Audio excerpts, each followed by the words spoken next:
So first of all, I wanted to promote that I'm holding this book right here, and you could hold a copy of this book yourself as well. If you go to back to the page where you registered for this, it looks like everybody's got one. That's awesome. If you go back to the page where you registered for this talk, you can go and buy a copy from bookshop.org or any local independent bookseller or online. Emily has just put the link in the chat from Penguin Random House. So we really encourage you to check out this collection if you like what you're hearing out tonight. Yeah, so as I said, my name is Claude. I'm an essayist as well as an office manager. I do a little bit of both. And my essay, 13 Considerations of the Holy Bug, has been published in this collection, which I'm very, very excited about. And yeah, but it's less about me. I'm going to be moderating tonight's conversation, but I'm really excited to hear from my fellow panelists here. So I'm just going to go around and ask the standard writer center introductory question: who the heck are you? So let's start with Ashna, who's to my left right now. Who the heck are you? Hi, everyone. Claude, thank you so much for doing this. I really am really excited to be here. It's such a joy to be here with folks that I'm really, really proud to share space with in this anthology. My name is Ashna Ali. My pronouns are she, they. I am a queer, disabled, diasporic poet, a child of the Bangladeshi diaspora. And I am the author of a debut collection of poetry called The Relativity of Living Well, about the process of becoming a disabled person and learning to live in this body with love and joy. And I can be found on Instagram at the handle Dr. Dushtu, which I am going to put in the chat right now. Thank you so much, Claude. Yeah, great. I'll throw it over to Travis. Hi, everyone. Thank you all so much for taking the time to be part of this event. I mean, I expressed this before everyone joined the group, but I'm just so grateful to be here with my fellow co-panelists and to celebrate this honestly really incredible collection of work that I think has expanded the capacity for us to think about intimacy in really interesting ways. So my name is Travis Chi Wing Lau. My pronouns are he, him, his. As an image description, I am a Chinese American man. I'm wearing a floral print shirt with bookcases to my left and a rather hopefully obscured set of mess behind that white closet door. I am a professor of British literature, but I'm also a disabled poet. So I've learned a lot in the process of being in this community of crypt poets and crypt writers. I couldn't ask for better people to be kin with and to be friends and scholars and mentors and advisors to. So thank you so much for organizing this, Claude. Yeah, thank you. And Gracen, who the heck are you? Yeah, I will just echo Ashna and Travis's gratitude for this panel and Claude for organizing and all the work that goes into making this event happen. And I'm really excited to be in conversation with you and your work. Yeah, my name is Gracen Brilmeyer. I'm a disabled researcher and maker and dabbler in other things. I'm an assistant professor at McGill University School of Information Studies, and I'm the director of the Disability Archives Lab, which the link tree is in the chat with lots of our links to all of our things. And the lab is a place that just hosts collaborative archival projects by and for disabled, chronically ill, neurodivergent, mad, sick, all of the lovely disabled people who totally shape my life. I'm currently located on Jajage on the traditional territory of the Ganyankayaga, the traditional custodians, storytellers, and caretakers of these lands and waters. And I guess I just wanted to also say, in thinking about space and place and thinking about archives and disability, I also want to acknowledge the ways that colonialism and settler colonialism impact land, people, and memory, and how this intersects with disability and archives, you know, as we're witnessing genocides. We are bearing witness not only to so much death, but also the intentional destruction of cultures and cultural institutions and traditions that document and preserve and circulate memory, knowledges, and that include libraries and museums and archives, but other ways that knowledge is kept and transmitted and passed down. So thank you for having me. Yeah, thank you so much. And it looks like you got some love from the Archive Lab in the chat, so it's very exciting. Yeah, so before we get started with the readings, which is the next piece of this, I wanted to mention, I mentioned this earlier when people were trickling in, but just to make clear, we are recording this session tonight, and it will be available on the Writer Center YouTube channel by the end of this weekend. And so if you have to leave early, or you know anybody who wanted to be here but couldn't make it, please check out our YouTube channel, and you'll see a recording of this conversation. So the next piece is, we don't have time to do a full reading of everybody's pieces, even though I highly recommend that you check them out afterwards in the book. So we're each going to share about a paragraph or two from our pieces. We're going to go in alphabetical order by last name. And also, I think it works out pretty well that we're starting with Ashna, because your piece is short enough that I think you can just share the whole thing, since it's just it's just one poem. So yeah, if you don't mind kicking things off, we'd love to hear you read.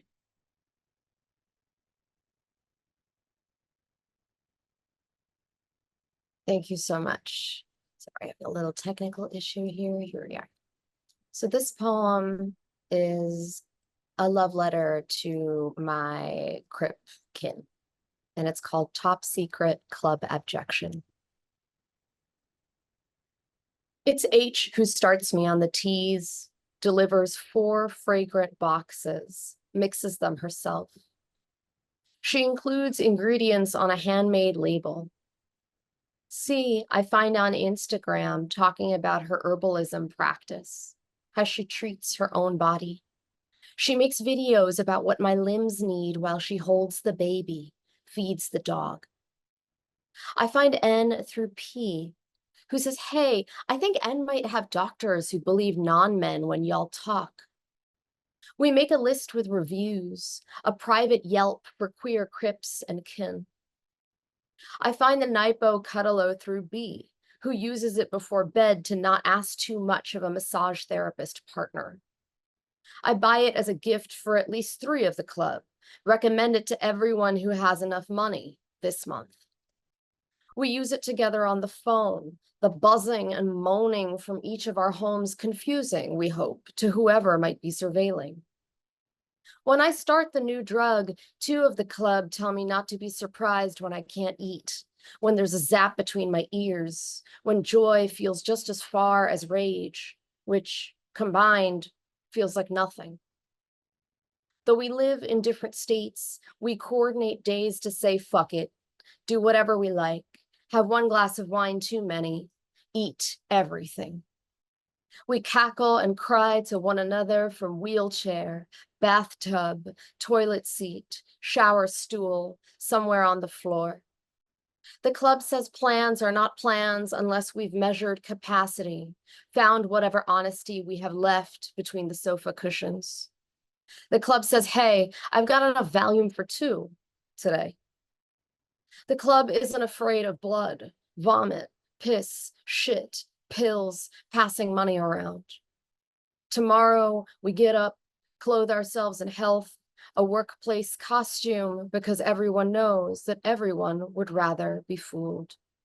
Thank you. Thank you so much. That was wonderful. I can't really snap very well, but I am snapping for you. Great. Let's move on to Gracen, if you could share a little bit from your work. Sure. That was really powerful to hear you read. I read the poem before, but to hear it spoken is just amazing. Yeah, a little bit of maybe context. So the chapter I wrote uses conversations with other disabled folks about accessing archives to research disabled histories. And many people spoke about their own experiences, but also were like kind of talking about other disabled people and sort of inviting them into our conversation through their absence. And so yeah, when I was trying to pick a reasonable chunk to read, it was really hard because there's so many amazing quotes from other people that are not me. But I thought I would read a little bit from kind of the more conclusion that sort of summarizes some of the major takeaways, which for folks who have the physical copy is starting in the middle of page 240. These conversations expand on the concept of access intimacy to think about the ways that it can occur even through other people's absence, and affirm the importance of this. Access intimacy can not only provide a way of making space for those who are with you and quote unquote get your access needs, but can also offer an ethos of keeping disabled communities present even when they are physically not. Highlighting the ways that others noted their own privilege in visiting an archive, or talked about archival spaces that were accessible to them, but not to other disabled people. This chapter tells a story of access, intimacy, and community in ways that might not be immediately apparent, might be more elusive, yet are core components of cross-disability solidarity and crip kinship. Thinking about archival access intimacy feels important because of the value of accessing our own histories. As someone who spends a lot of time in archives, I often think about the profound impact of their many inaccessible and exclusionary aspects. In our conversation, white, disabled, trans scholar Jessie Wagner touched on how, quote, the more disabled researchers you have, the more materials on disability that are going to come to light, end quote. I too think about the unique perspectives that disabled people bring to history. Corbett added, quote, I think that what disability history and disability archival stuff offers are ways of thinking in new ways. To me, just those little stories I told you about very different ways of doing archival work and very different kinds of sources can be really useful to think about and how communities do preserve history, end quote. What does it mean that so many disabled people don't get to see themselves in history or might not get to connect to our ancestors in archival records? While we have many ways of learning our histories outside of archives, storytelling, performances, writing, and art that document where we've been, how might being unable to access archives shape disabled people's sense of belonging in the present? And how might sharing time, space, and conversations with other disabled people contribute to changing the archival landscape? The magic of archival access intimacy lies in how we are connected to one another through systems of power, access, history, and community accountability. And honoring this timeless connection is one example of how we might resist or change normative spaces like archives. Wonderful. Thank you so much. One thing I really loved about your piece is that it pulls in conversations from other contributors throughout the collection. So we've got Mia Mingus. It brings in Leah Lakshmi, Pipsa Samarin. I never know how to pronounce her name, but she's wonderful. And Travis is actually one of the featured interviewers in this piece as well, which I think is so cool that we have these conversations going, which I think is so awesome. So with that, Travis, if you don't mind sharing a little bit of your piece to round us out, and then I'll do a little bit of mine. Thank you so much, Claude. And Gracen, that was really special. It meant a lot to me that our conversation was valuable for your work. So I just really appreciate how much you've committed to thinking about what it means to be disabled in the archive, and it's work that's really urgent. So I just wanted to say thank you.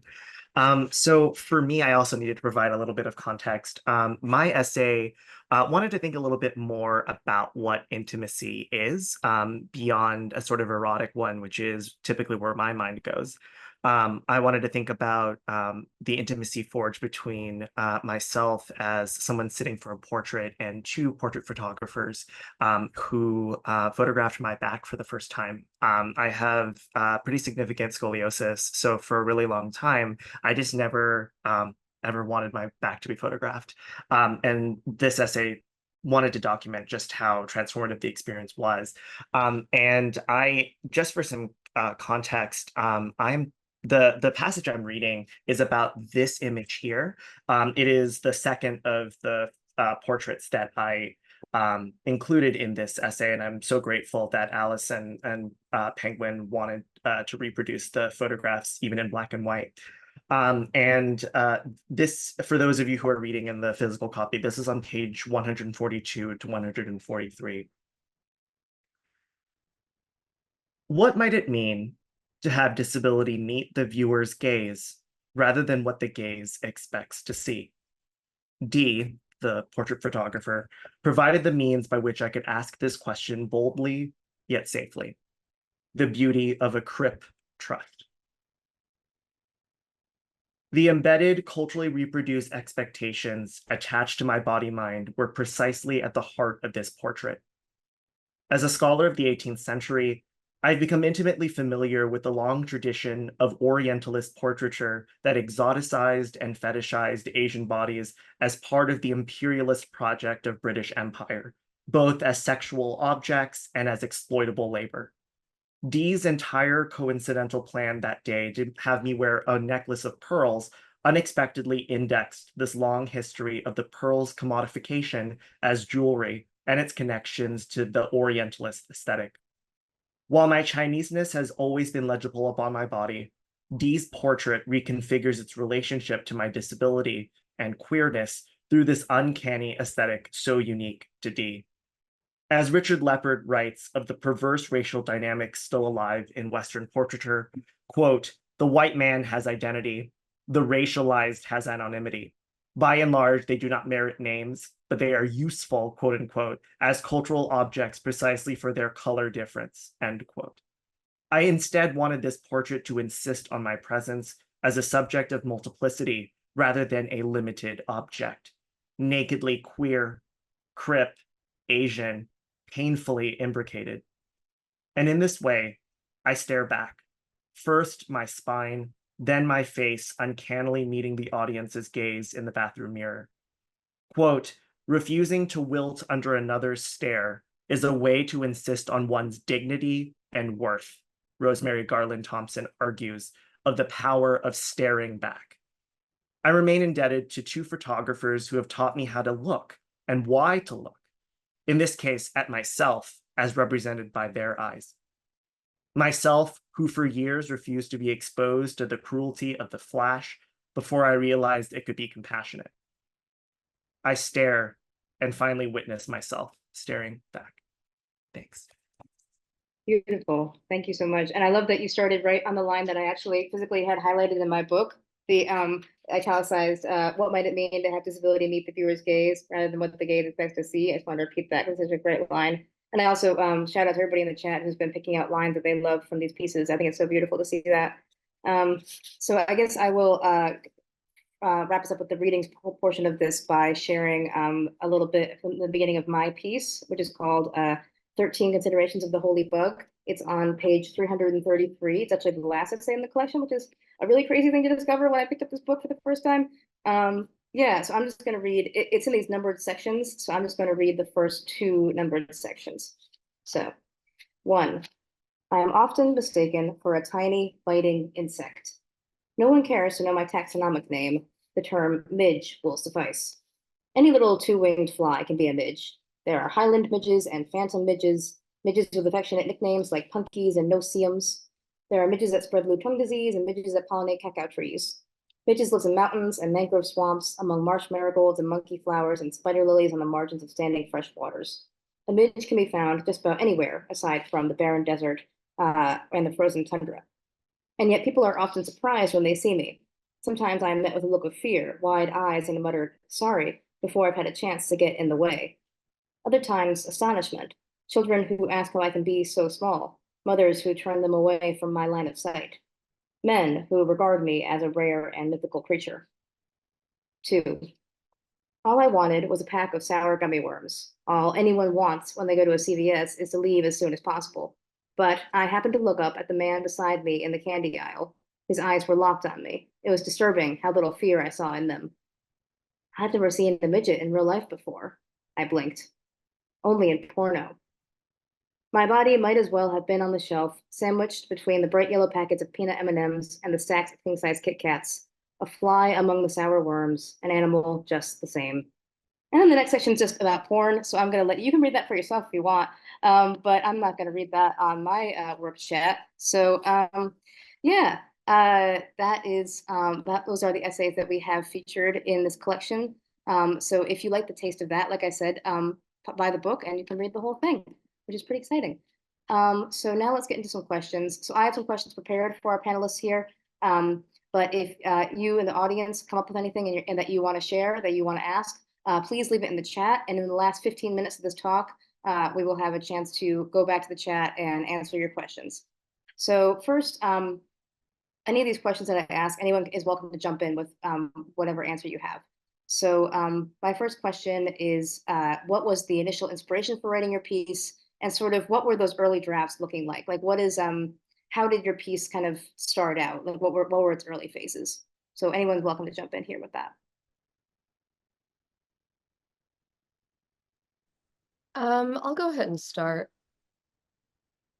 There was a month during which I found myself taking friends to the emergency room, being taken to the emergency room, laughing while a procedure went haywire and I ended up covered in a friend's blood. Sending each other money and food while experiencing chronic pain.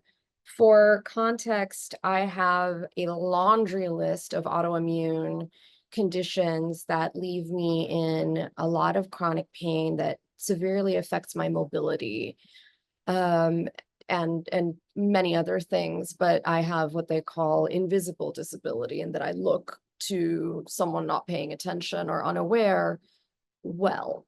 And there's this tremendous pressure for those of us who live with medical conditions that are invisible to keep them and therefore ourselves invisible.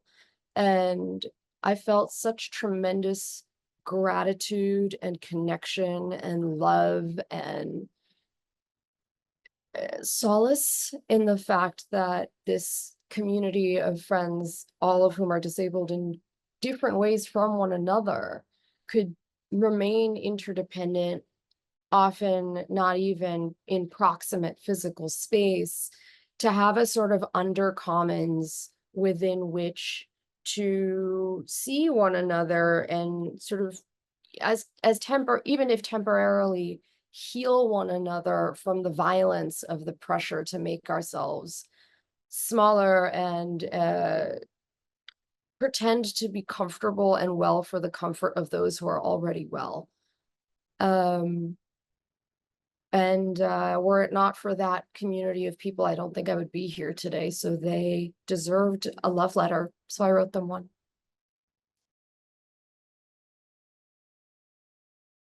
That's so beautiful. Thank you. I really love that. And it really echoes like that. I'm like when you read your poem, that last line is just echoing with me about kind of putting on this like normal sort of healthy kind of disguise almost. But it's so beautiful that you have that community of people that you can go towards to kind of take that off. Yeah, so thank you for sharing. Does anyone else would like to respond to this question about this initial inspiration? I can speak to that a little bit. Yeah, a good chunk of the work that I love doing and do a lot is community-based work and thinking about, yeah, like not only all the magic that each of these individuals that I chat with like brings to the world, but like what it means to like bring all these words together and sit with them and think about how they resonate with one another or how they differ from one another and respecting and honoring those differences. And yeah, as Travis said, like we had a conversation, I think it was 7 years ago, maybe more.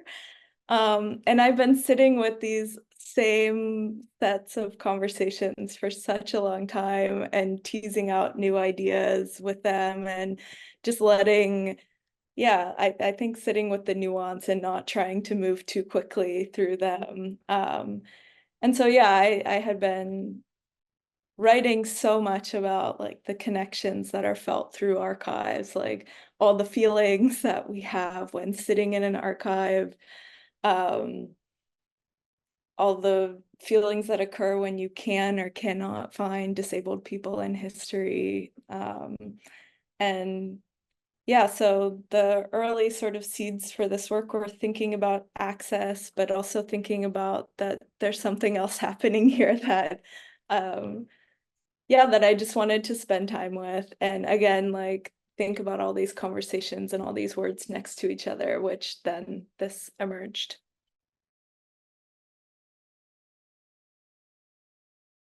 Thank you. Yeah, I really love that your work really percolated over a long time, and that you can tell that there's so much care coming into it because of just how these conversations have stuck with you and how that kind of has come through, like, yeah, just over the time that you took to put that together. So thank you for sharing. I guess I can share a little bit about my inspiration for my piece, which was because you both have talked sort of about how like this really positive community has brought you towards writing this piece and towards sharing what you've shared. Whereas for me, my inspiration was actually it came from a really deep-seated anger because I wrote my piece originally. The original title was Musings of a Sacred Slut. And I wrote it in my college creative writing class, which was being taught by Franny Choi that semester. I mean, it was so awesome to be able to work with her. I know, it was amazing. I was such a privilege. And I remember sitting with my classmates and we were supposed to be, writing these creative nonfiction essays and thinking, like, what if I just wrote something that made everyone in this room feel really uncomfortable? Because my experience a lot of times in the world, I feel really uncomfortable. And no one really knows that, and people aren't really aware of that. And so I sort of wrote this essay with the intention of dropping them into my experience just a little bit, and to like see a little bit through my eyes of like what that would be like to be both treated as like a god and as like an insect at the same time all the time. So that's kind of where I was coming with my piece. Travis, I realize I didn't give you a chance to speak yet. Do you have anything you'd like to share from this question about your inspiration for the piece? No, thanks so much. I technically preempted your question a little bit earlier when I was providing context. I think for me, Alice very long time ago asked me a question about what I think about the concept of intimacy as a queer poet. And I wanted, in some ways, the real kernel of this piece is trying to work against some of my own instincts as a poet, right? I think a poetic response would have been precisely where I would have gone, but what would it mean to sort of think about other forms of intimacy that maybe don't get talked about as much, especially in my own work. It was a challenge for myself to think more broadly about a term I think I know. And in writing the essay, I feel like I was able to sort of work through experiences that I had really not thought about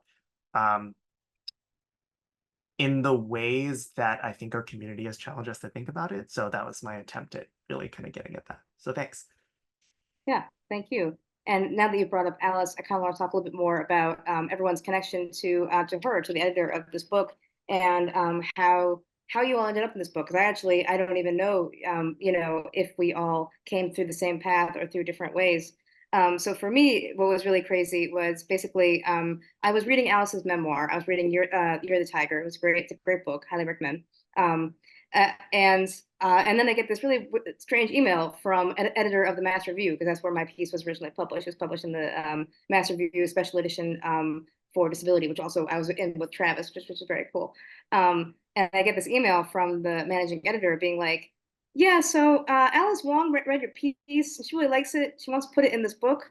And this book I had heard about. I was like, oh, this book is coming out. I had read Disability. I was really excited about it. Then I was like, wait, so she wants me to be in this. What? Okay, I wrote this piece in college, but that's great, sure. And so that was my path there, and it still blows my mind every time I see my name in print in here. It's really crazy to me, but yeah, that's how I got there. So if anyone else would like to share of how did Alice pick you, I guess, how did you become the chosen one for this collection? I can go ahead. This poem initially appeared in a folio that featured disabled poets, specifically in Zoeglossia, edited by fellow disabled poet and friend Kay Ulandai Barrett. And that it appeared there was very much enough for me. I was really happy to have that chosen, have that circulated. This was also quite early in my sort of dipping my toe into the world of poetry and hoping that they'd have me as a sort of disaffected academic. And some time ago, I got one of these emails as well, just being like, Alice read your poem. And I think I read that sentence and just cried. And thereafter just said yes to everything consistently. Yeah, like I've been trying to write an essay about access intimacy for a long time, and it's just like turning into this monster. So the fact that my like tiny little love letter ended up in an anthology dedicated to this theme, it just fills my heart so much. I'm so enamored with the idea of sharing space with all of you in these pages. I'm very honored.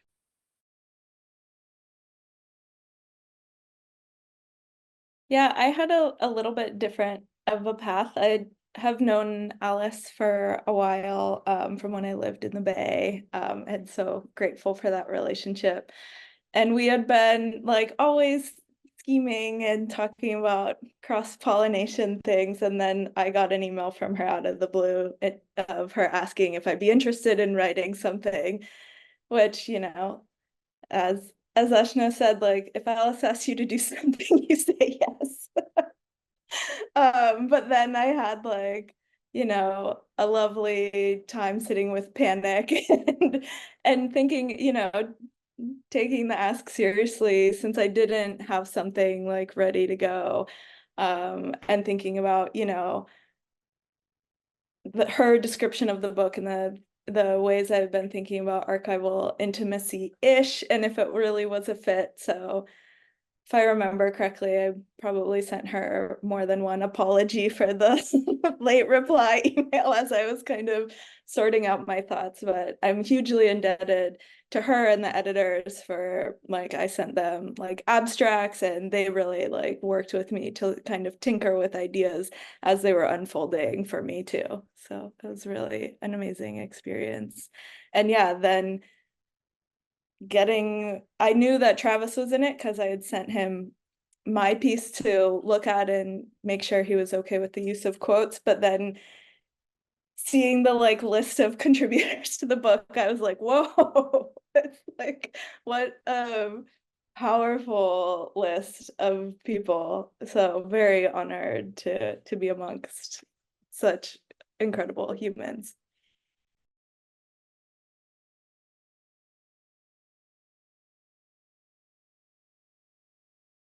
Yeah, I also I had the same feeling when I looked at that list and I was just like, this can't be the list that like I'm in, like with these people. Like that is really crazy to me. Like the fact that there are such like pioneers of like the current disability justice movement that are referenced like throughout in these pieces, like Mia Mingus, for example. And then she also has a piece in here, and we're like, so you know, in one way we're kind of like looking up to her and quoting her and whatever, but also it's like, are we equals now?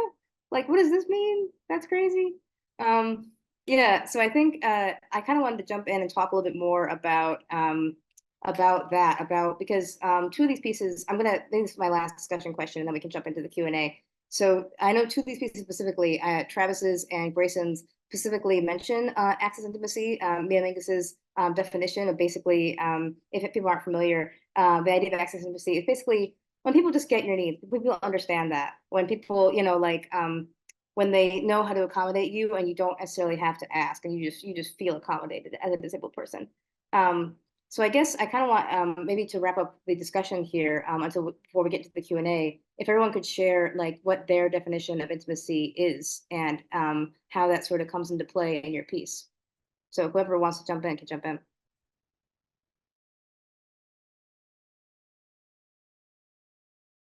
I'll attempt an answer, and this will be my usual rambling towards something that might be useful.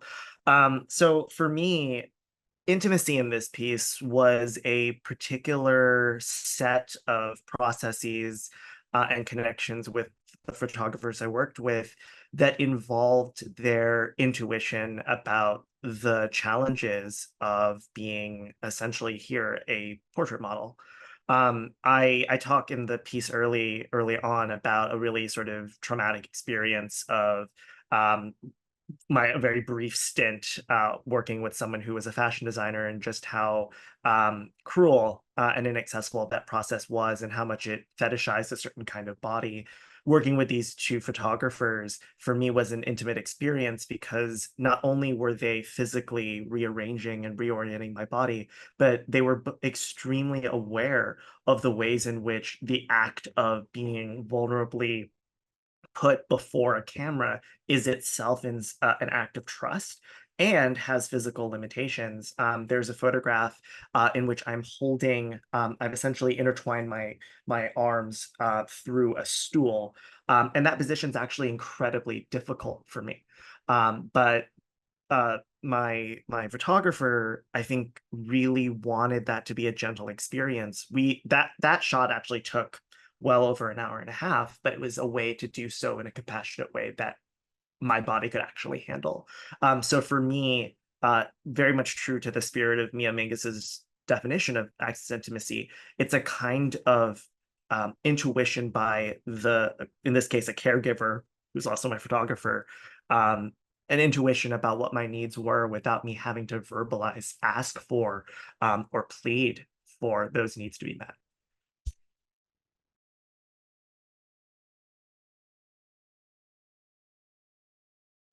Yeah, I can jump in on that with kind of what my experience writing in my piece as well, where that kind of contrast between when someone really does not understand your access needs versus when they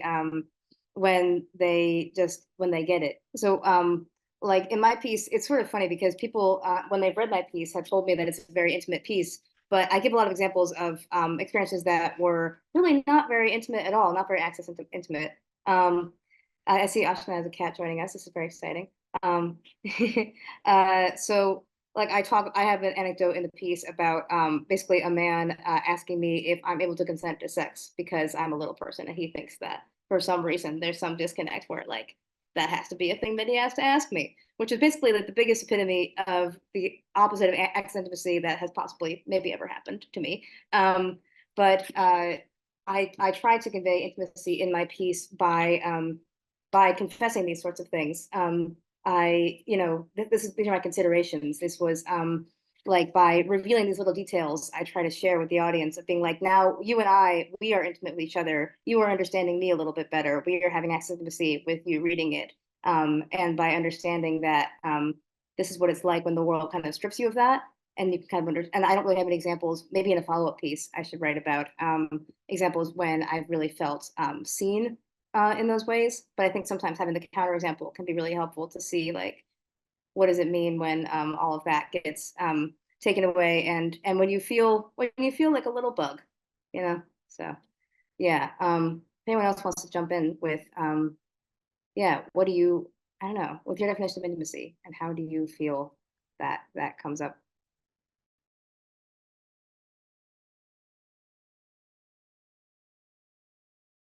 When I think about access intimacy, a few different things. I mean, just so many different ways to think about it, but it's often defined as, you know, you don't even have to ask. But I actually find that I feel a lot of access intimacy when people ask from a place of genuine curiosity and care.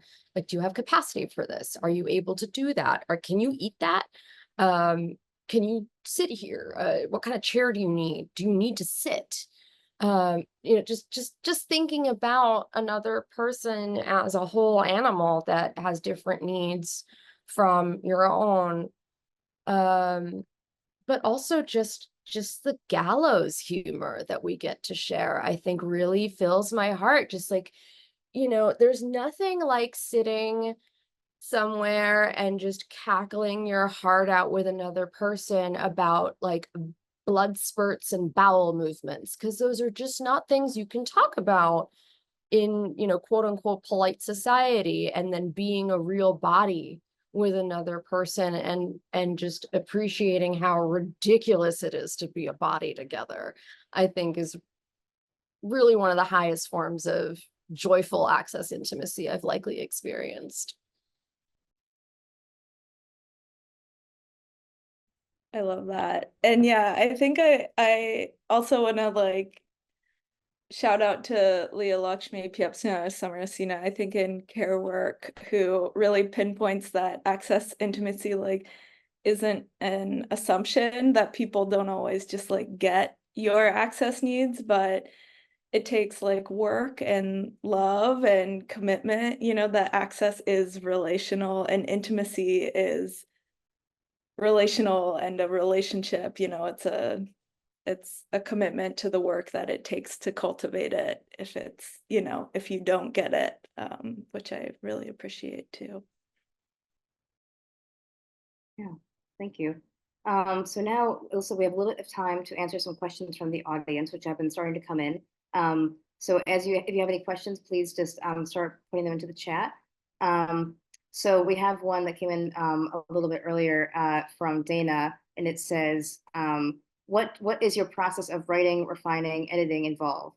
Do you read aloud to yourself? Do you write with certain intended or imagined audience in mind to shed light upon particular aspects of lived experience or the experience of disability intimacy? And so we can talk a little bit about just the process, I guess. So I can talk a little bit about my process. I write, as you can probably tell, in a very fragmented way, where I kind of it's kind of like how I work, where like I write in like post-it notes, basically, where like in little paragraphs that are a little bit kind of separate and disparate, and then I sort of eventually mix them together and mingle and try to see how they can fit together. I change the order. It's kind of like a storyboard for me and how that comes together. And in terms of the audience question, I write, like I said with this piece, I wrote primarily for an audience that is able-bodied / just does not have my experience of disability, because I was kind of trying to have it be a piece where I shed light on experience. I haven't yet written from the perspective of like trying to write for an audience that would understand deeply like my own experience, and maybe that's something that I want to try out next. But yeah, so that's my answer to that question. So I'm going to hand it off to see if anyone else would like to take a stab at that one.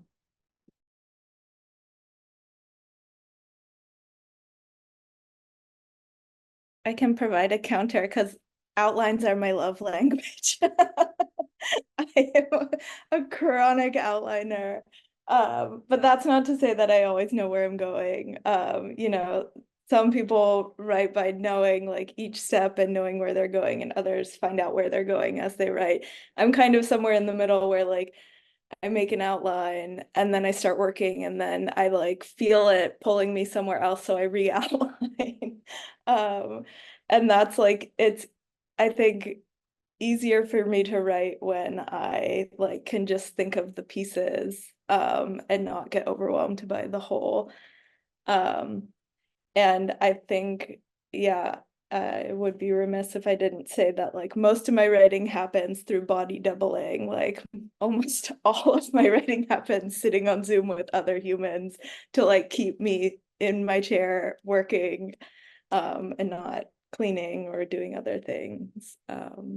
That's like a big part of my process. And then having other people read it and talking, I think like I don't know. For me, like ideas don't happen just by myself. I think it's so much of a process of externalizing and chatting with people and, you know, letting ideas like happen relationally too.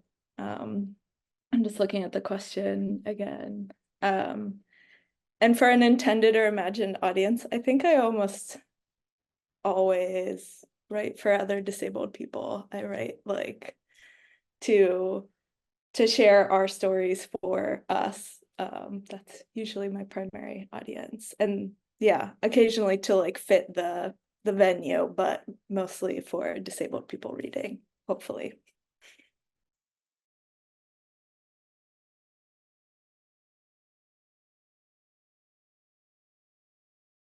Great. I'm going to jump to the next question that just got in the chat. So it from Yana, who actually is a friend of mine. She asks, I'm curious about your awakening of a proud disabled identity and how writing perhaps played a part in it. Have you learned anything about yourself through writing?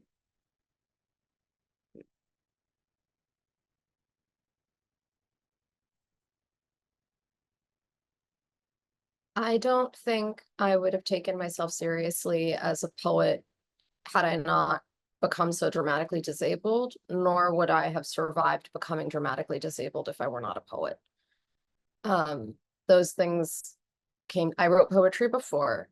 I'm fairly sure I was pretty ill before too.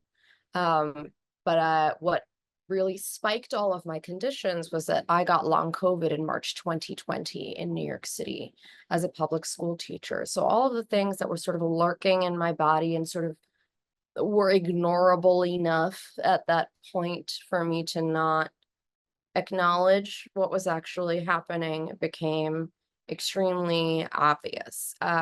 Everything sort of shored up in my system, and there was a really heartbreaking grieving process to contend with that without poetry would not have been possible. But I think it was also recognizing that poetry communities and disabled poetry communities are really strong and really loving. And that allowed me, I think, to embody the identity with so much more confidence and pride because there were other people around me modeling what it was like to be joyful and loving and proud, and to write and to have pride, not despite, but through and for and because of, and to not come from a place of shame or disappointment. So I would say the writing practice and the living in the body as practice are the same. They are braided together entirely. Ashna put it just so articulately there. I think I resonate with so much of that. I have sort of two ways of addressing this question. I mean, the first for me is I often say in conversation that disability was the identity I came out last as. And it took the longest for me to develop what I think we might describe as disability consciousness. I think one of the things I've learned a lot about in terms of identifying publicly as disabled as a point of pride, as Ashna put it, is that you not only have to be accountable to yourself, but you have to be accountable to history and communities. And that's exactly at the heart of Gracen's work, which is why I love it so much. But I think I needed for a while to figure out what it meant to identify as disabled and what that meant in terms of who I'm accountable to, what kinds of stories, what kinds of messages, what kinds of ideologies I've inherited and have reproduced, and what kinds of ableism I'm still working through in my personal life. I mean, when I came out as gay at 18, I think I remember so distinctly wanting so badly to disconnect myself from anything related to disability because I wanted to be a desirable young gay man. And I think in a sort of hyper able-bodied, hyper masculinist space that is sort of gay male culture, I really internalized a lot of that ableism. So undoing that has been a lot of poetic work for me, alongside some very real conversations with Crip kin and Crip elders who are going to call me on my bullshit, and have me contend with difficult histories. And I appreciate that so much. It was tough at the time and it still is. But my God, I'm so grateful for that now.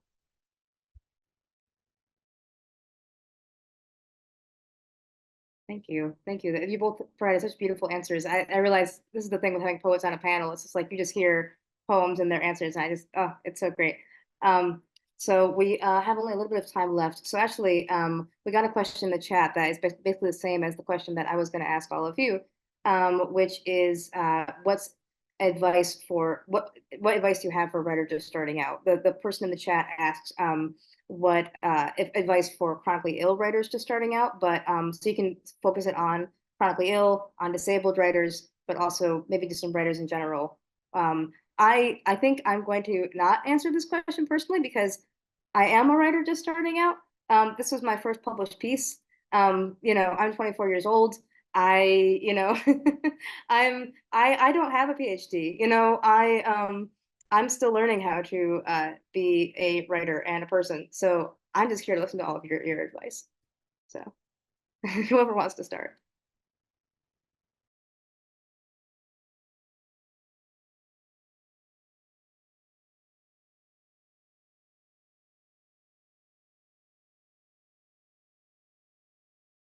And thank you, Ashna, for calling me a badass in the chat.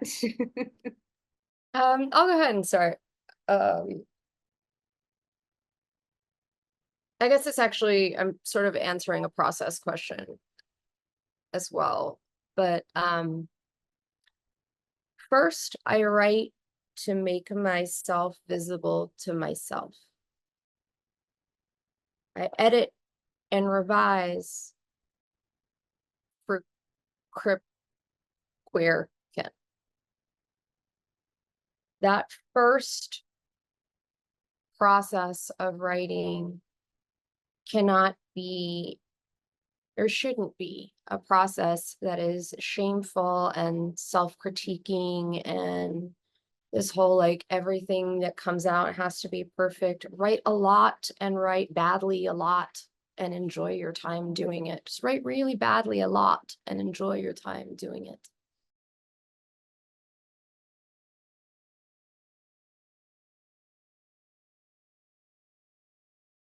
I love that.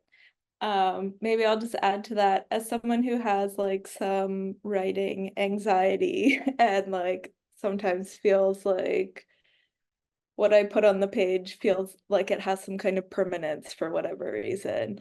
I feel like I've come up with like a bunch of weird tools to make writing seem impermanent and like flexible. So I write so much in comments where I'm afraid to write a sentence on a page, but I make a comment and I write it and I'm like, oh, that's actually like how I would like to phrase that. And I put it in the document.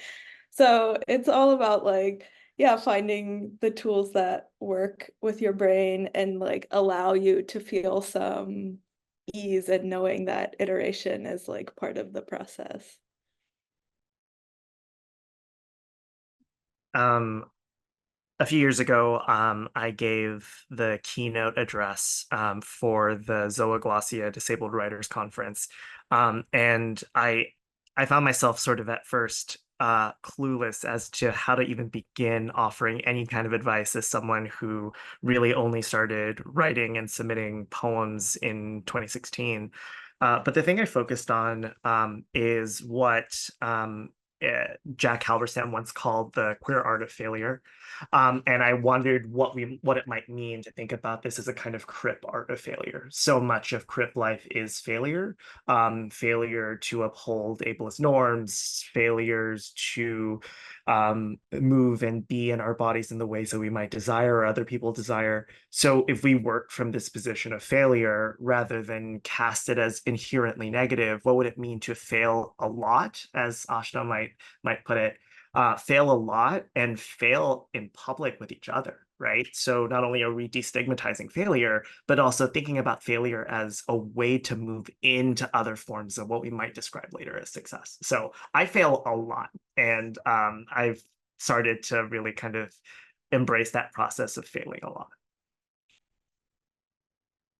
Thank you. Thank you all. Honestly, this is very inspirational to be able to hear all of your advice because it's all advice that I need to hear. So thank you all so much for sharing it. And it looks like we're right at time, so that was perfect. So yeah, just huge shout out, huge thank you to everyone, to Ashna, Gracen, Travis for being here. Huge thank you to the participants for being here. I love seeing all the hearts. It was such an honor for me to put on this event. And yeah, like I said earlier, and as we're putting in the chat right here, you can get the book from your local independent bookseller or online at bookshop.org. We have links in the chat. If you are intrigued by these readings, by these wonderful contributors, please, check out their beautiful collection as well as all the other amazing contributors that are in this book here. And like I said, a recording of this chat will be available at the Writer Center YouTube channel. And feel free to check out writer.org for more information about more of the sort of events that we do here. Yes, thank you all so much. And this was a wonderful evening. And yeah, it's been such a pleasure.